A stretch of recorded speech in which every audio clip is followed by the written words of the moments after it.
sit. Okay, we're having her sit before we open the gate. We always have her sit and wait at all boundaries. Okay.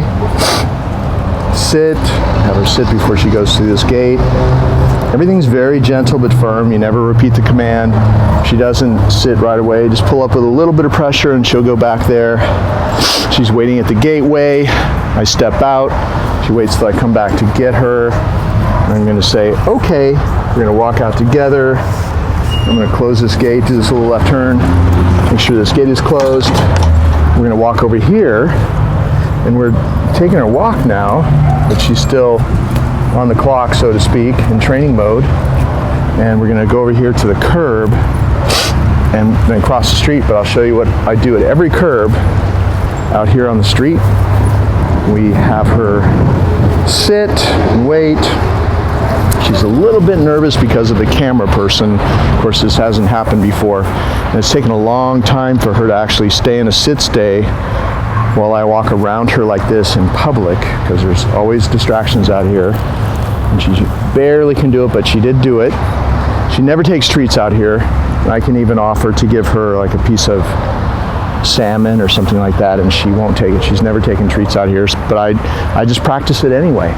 Okay, one day she will be relaxed enough to take the treat out here. I mean, that's the problem. The problem is she's very scared out in public.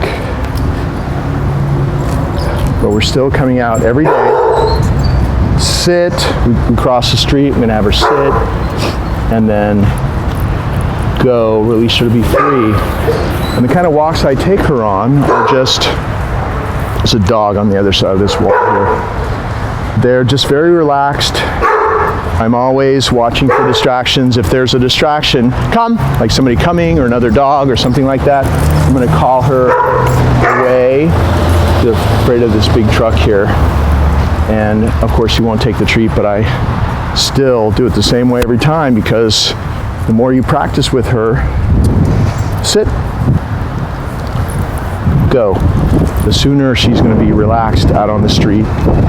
And you can see she's kind of nervous. I'd say, and this dog barking is really making her a little nervous, but you see how she is when she gets nervous out on the street. And I think the main thing for you to focus on is keeping the leash loose. And instead of, she's pulling or something like that, instead of restraining and holding it tight, always call her back to you, or say, okay, let's go, and come this way. There's somebody getting into their car right there, which spooked her. Right there. Okay, come on. It's okay, sweetie. Let's go. So let's keep walking.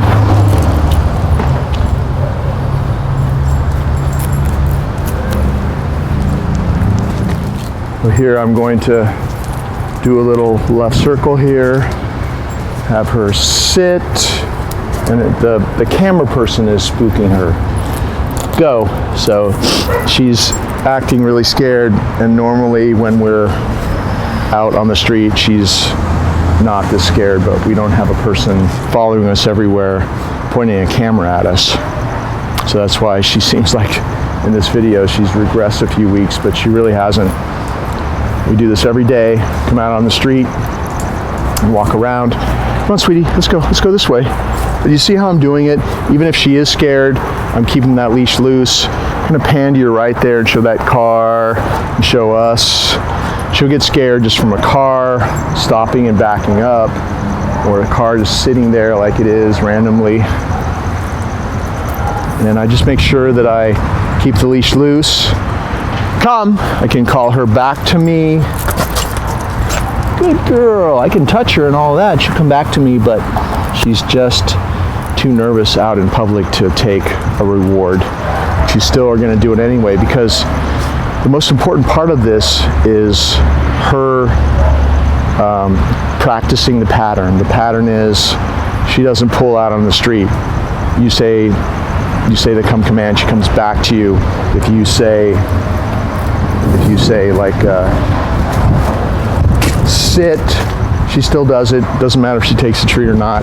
It's just the pattern. Even just practicing it, even though she won't take a treat. No, she pops up, you say no. Reset her, do that left turn, reset her. Even if she doesn't take the treat, still going to make sure that she does the little walk around sit stay like this. And then you can release her, go. You see how I did that? I just said sit, and I kind of had to help her go there. She stayed, and then I patted her chest to go. And I can also say come, and then practice. Right here, sweetie.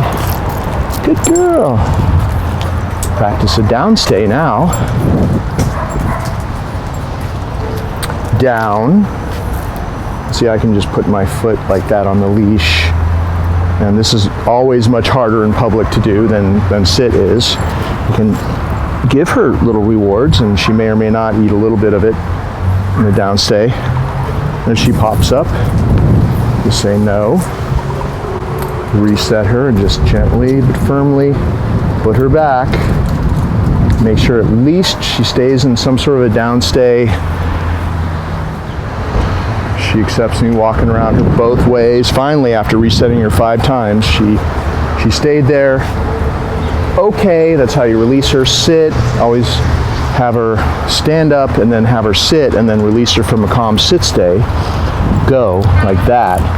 And you see what I did there, and this is difficult for her. We got the camera person just pointing that thing at us, the camera.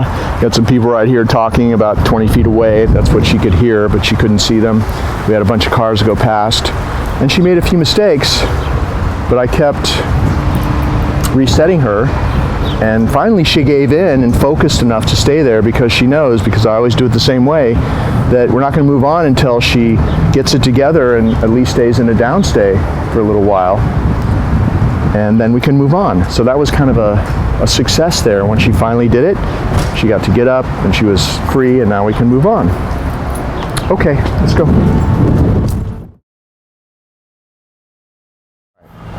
So we're walking her up to the mat. We're going to have her sit before we send her to the mat. We're going to say go to your mat and walk her over here and say down, and then give her a little treat for that. And see how she's still on the mat. She's still a little bit skittish sometimes. She gets a little spooked going on the mat, but now she can stay in a down stay. I can walk all the way around her. And practicing a down stay is really important to having her stabilize and gain confidence over time. And of course she has to have focus to stay in a down. And when she's focusing, good, I'm working for me, doing something with me. It's training her brain. Her brain is getting stronger. And doing this kind of stuff will, over time, make her more and more immune to stress, because we're doing these little exercises every day. And this is the way we release her. We have her, we stand back next to her. She's very scared still. Okay, we have her come off the mat, we have her sit, and then you could either say okay and walk with her, or you could pat her chest and say go and release her.